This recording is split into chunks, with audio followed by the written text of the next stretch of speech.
Good morning बच्चों।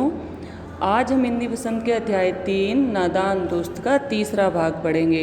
आप सबको पता है इस कहानी में क्या है कि श्यामा और केशव के घर चिड़िया ने अंडे दिए और वे दोनों उन अंडों को लेकर बहुत उत्साहित थे।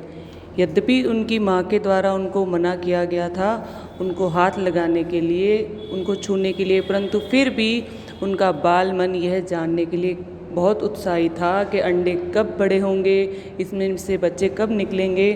और इसी को आगे बढ़ाते हुए हम पढ़ते हैं। भाग 3। 4 बजे यक श्यामा की नींद खुली, किवाड़ खुले हुए थे। वह दौड़ी हुई कार्निस के पास हुई और ऊपर की तरफ ताकने लगी। टोकरी का पता नहीं था। संयोग से उसकी नज़र नीचे गई और वह उल्टे पांव दौड़ती हुई कमरे में जाकर जोर से बोली, भैया अंडे तो नीचे पड़े हैं, बच्चे उड़ गए। केशव घबराकर उठा और दौड़ा हुआ बाहर आया तो देखता है तीनों अंडे नीचे टूटे पड़े हैं और उनमें से कोई चूने की सी चीज़ बाहर है। पानी की प्याली भी एक तरफ टूटी पड़ी है। उसके चेहरे का रंग उड़ गया। सहमी हुई आंखों से ज़मीन की तरफ देखने लगा।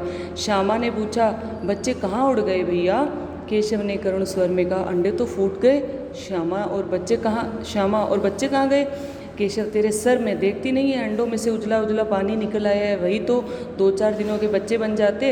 माँ ने सोटी हाथ में लिए हुए पूछा, तुम दोनों वहाँ धूप में क्या कर रहे हो? श्यामा ने कहा, अम्मा जी चिड़िया के अंडे टूटे पड़े हैं। माँ ने आकर टूटे हुए अंडों को देखा और गुस्से में बोली, तुम लोगों ने अंडों को छुआ होगा।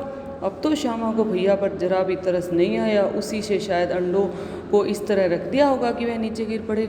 इसकी तो सज़ा उसे मिलनी चाहिए। बोली, इन्होंने ही अंडे को छेड़ा था अम्मा जी। माँ ने केशव से पूछा, क्यों रे? केशव भीगी बिल्ली बना खड़ा रहा। माँ, तू वहाँ पहुँचा कैसे? श्यामा, चौकी पर स्टूल रखकर चढ़े अम्मा जी। केशव, तू स्टूल थामे भी तो खड़ी थी। श्यामा, तुम्ही ने तो कहा था। माँ, तू इतना बड़ा हुआ, तुझे अभी इतना नहीं पता कि छूने से चिड़ियों के अंडे गंदे हो जाते हैं, चिड़िया फिर उन्हें नहीं सेती।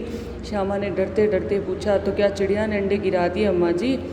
माँ ने कहा, और क्या करती?